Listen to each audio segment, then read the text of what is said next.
Hola amigos y bienvenidos a otro video de MediaMed. El tema a tratar en este video es la segunda parte de los grados de libertad. Si esta es tu primera incursión en este tema, te invito a ver la primera parte donde se hace el análisis de los grados de libertad para una unidad, ya que el objetivo de este video es hacer el análisis para sistemas con más de una unidad, para lo cual se propone el siguiente problema. Entonces, los invito a leer el problema, a darle pausa primero al video, leer el problema, entenderlo y tratar de hacer el dibujo respectivo, identificando flujos y composiciones en las corrientes. Entonces, el dibujo del problema sería el siguiente, donde se puede identificar una unidad 1 y una unidad 2. La idea de este tipo de problemas es tratar de separar las unidades y hacer el análisis por separado, ya que de esa forma se podrá encontrar aquella unidad en el proceso que se encuentra bien especificada, es decir, que los grados de libertad sean 0, y será lógicamente por donde se empezarán a hacer los cálculos. Tal como se dijo anteriormente, nuestro objetivo ahora es encontrar dónde los grados de libertad son 0. Bueno, siguiendo con el video, para hacer el análisis del sistema, primero hay que dividir las unidades que participan en el proceso, en este caso en la unidad 1 y en la unidad 2. Primero vamos a hacer el análisis para la unidad 1. Yo aquí, para recordar, puse la expresión de los grados de libertad, donde F son los grados de libertad, B el número total de variables independientes, S el número de balances de masa independientes, NE el número de datos conocidos y NR el número de relaciones. Entonces, para obtener el valor de B en la unidad 1, lo primero que tenemos que hacer es contar los flujos que participan en la unidad 1. Y estos son F1, F2 y F3. Por lo tanto, los flujos son iguales a 3. Ahora, vamos a ocupar la relación n-1, donde n es el número de composiciones que hay en cada corriente, que se va a aplicar a cada una de las corrientes. Para más detalle, vean grados de libertad 1. Entonces, aplicando la relación n-1 para la corriente 1, nos va a dar 2. La relación n-1 para la corriente 2 va a dar 1. Y la relación n-1 para la corriente 3 va a dar 2. Por lo tanto, el valor de B va a ser simplemente la suma de los flujos, que son 3, más el n-1 que aporta la corriente 1, que es 2, más el n-1 que aporta la corriente 2, que es 1, más el n-1 que aporta la corriente 3, que es 2. Entonces, sumando, ese valor nos da 8.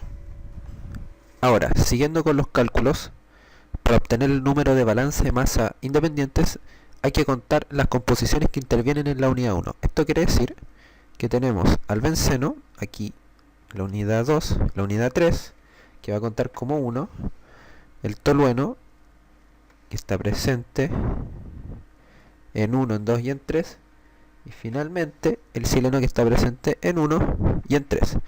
Por lo tanto, tenemos 3 composiciones interviniendo en la unidad 1. Y ahora lo que debemos hacer es aplicar la relación n-1, donde n va a ser el número de composiciones interviniendo en la unidad 1. Por lo tanto, tendríamos 3 menos 1, lo que nos da 2. Podríamos hacer 2 balances de masa independientes por composiciones. Y aquí yo tengo algo extra que dice que el balance global F1 igual a F2 más F3 cuenta como una ecuación. Por lo tanto, los balances de masa independientes son 2 balances de masa independientes por composición más un balance global, lo que nos da un valor de 3 balances de masa independientes. Ahora, para poder determinar el número de datos conocidos, simplemente lo que se debe hacer es contar los flujos conocidos y las composiciones conocidas en cada corriente. Composiciones independientes conocidas en cada corriente. Por lo tanto, vamos a tener que el flujo 1 es igual a 1000, por lo tanto es un dato conocido. Y ahora, en la corriente 1 tenemos que el benceno y el tolueno son composiciones conocidas y a la vez independientes. Y en la corriente 3 tenemos que la composición de benceno y la composición de tolueno son composiciones conocidas y a la vez independientes. Por lo tanto, el número de datos conocidos van a ser las 4 composiciones más el flujo, lo que nos va a dar un valor total de 5 datos conocidos. Ahora, para que sea más gráfico, vamos a tener que nuestro número de datos conocidos son 5. Finalmente, el número de relaciones. El número de relaciones, valga la redundancia, son relaciones que se especifican entre flujos y o composiciones. Por lo general vienen en el enunciado del problema. Y como para este caso no se especifica ninguna relación entre flujos y o composiciones para la unidad 1, se dice que el número de relaciones es 0. Finalmente, los grados de libertad para la unidad 1 van a ser 8 variables totales independientes, menos 3 balances de masa independientes, menos 5 datos conocidos, menos 0 relaciones. Por lo tanto, si hacemos la resta, nos va a dar que los grados de libertad para la unidad 1 son 0. Bueno, continuando con el video, ahora hay que repetir el mismo análisis hecho para la unidad 1, pero esta vez para la unidad 2.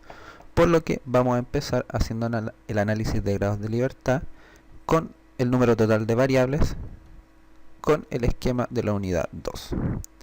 Por lo tanto, lo primero que hay que hacer es contar el número de flujos participantes en la unidad 2, que sería flujo 3, flujo 5, flujo 4. Lo que tendríamos 3 flujos. Y ahora, simplemente hay que volver a aplicar la relación n-1, donde n es el número de composiciones participantes en la corriente, a la corriente 3, a la corriente 4 y a la corriente 5. Por lo tanto, haciendo n-1 acá, obtendríamos que es 2 en la corriente 3, n-1 en la corriente 5 es 1 y n-1 en la corriente 4 va a ser 2.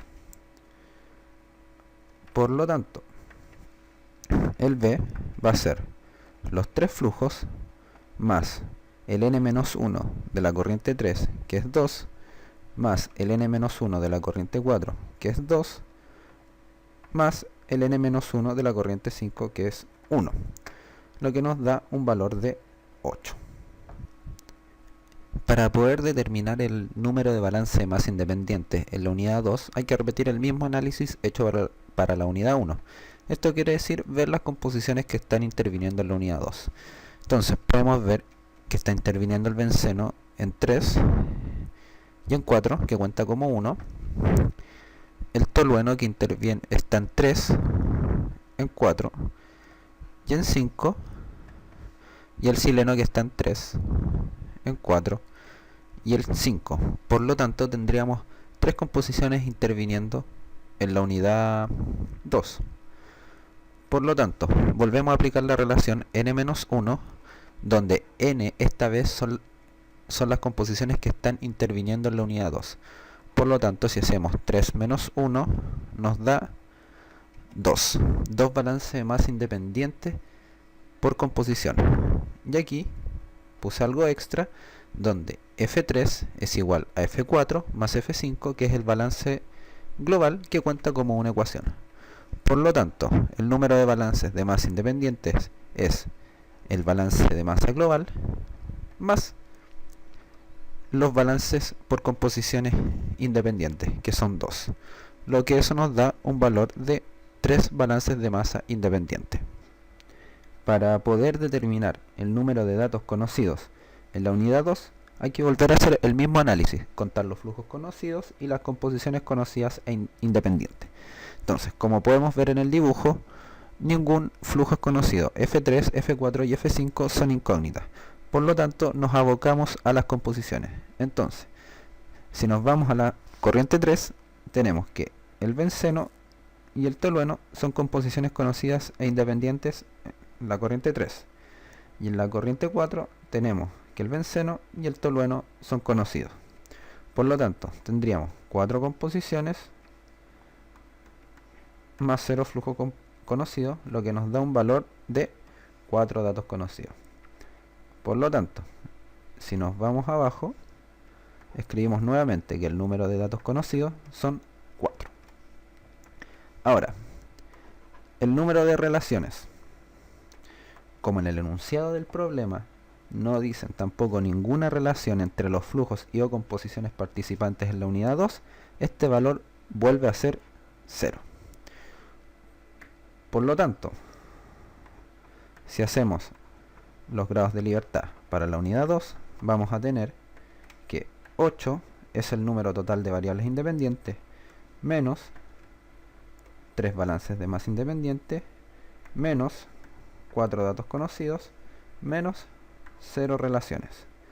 Por lo tanto, si hacemos la resta, nos da que el número de grados de libertad para la unidad 2 tiene un valor de 1.